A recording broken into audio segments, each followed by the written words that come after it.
यही पूछ लें, सबसे बड़ा इशू था, इस पे आके खड़ा हो आपको क्या झगड़ा है हिंदुओं से? हिंदुओं से कोई झगड़ा नहीं, से क्या झगड़ा है? मेरी हम जब है ही नहीं तो हम क्यों माने?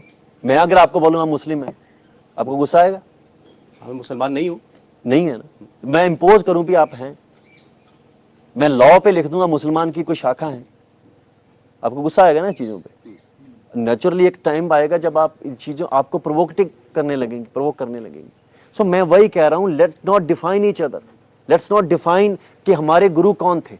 हमारे गुरु जो थे उन्होंने क्लियरली बानी में लिखा हुआ है, ना हम हिंदू ना मुसलमान, और इससे क्लियर क्या हो सकता है? सब एक वक्त तो वो भी था, मेरे पता नहीं आज होता है कि नहीं होता, कि हिंदू परिवारों का बड़ा बेटा वो गुरु के नाम किया जाता था, वो आपकी तरह केशधारी होता था। मेरी बात सुने, ऐसा ऐसा होता था कि नहीं होता था? मुझे ऐसे इसके कोई हिस्टोरिकल इवेंट नहीं मिलते। आर्य समाजों ने ये यूर किया, एक हिंदू है एक आर्य समाजी भी है। नहीं, ये ऐसा होता था, मैं इसलिए कह सकता हूं कि मेरे परिवार में पीछे हुआ है। सिक्खी को डिल्यूट करने के लिए एक प्रोसेस शुरू किया, जिसमें यह था कि जो लोग सिख बन जाते थे they were still practicing Hindu practices. उसमें क्या होता है आपको बताता हूं।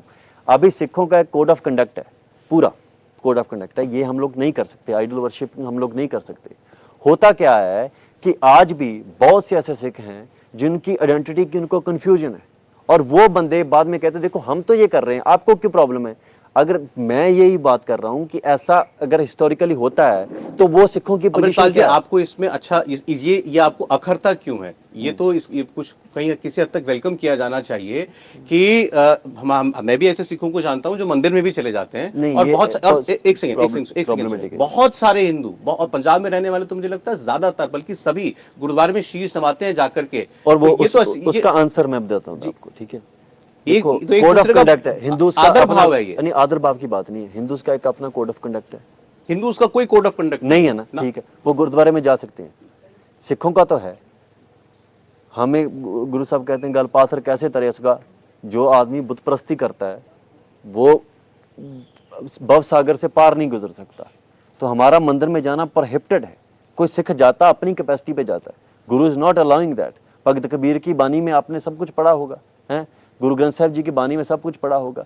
सो ये है कि प्रॉब्लम यही है, हिंदूज का कोड ऑफ कंडक्ट ना होने की वजह से उनको लगता है सिखों का भी नहीं होना चाहिए।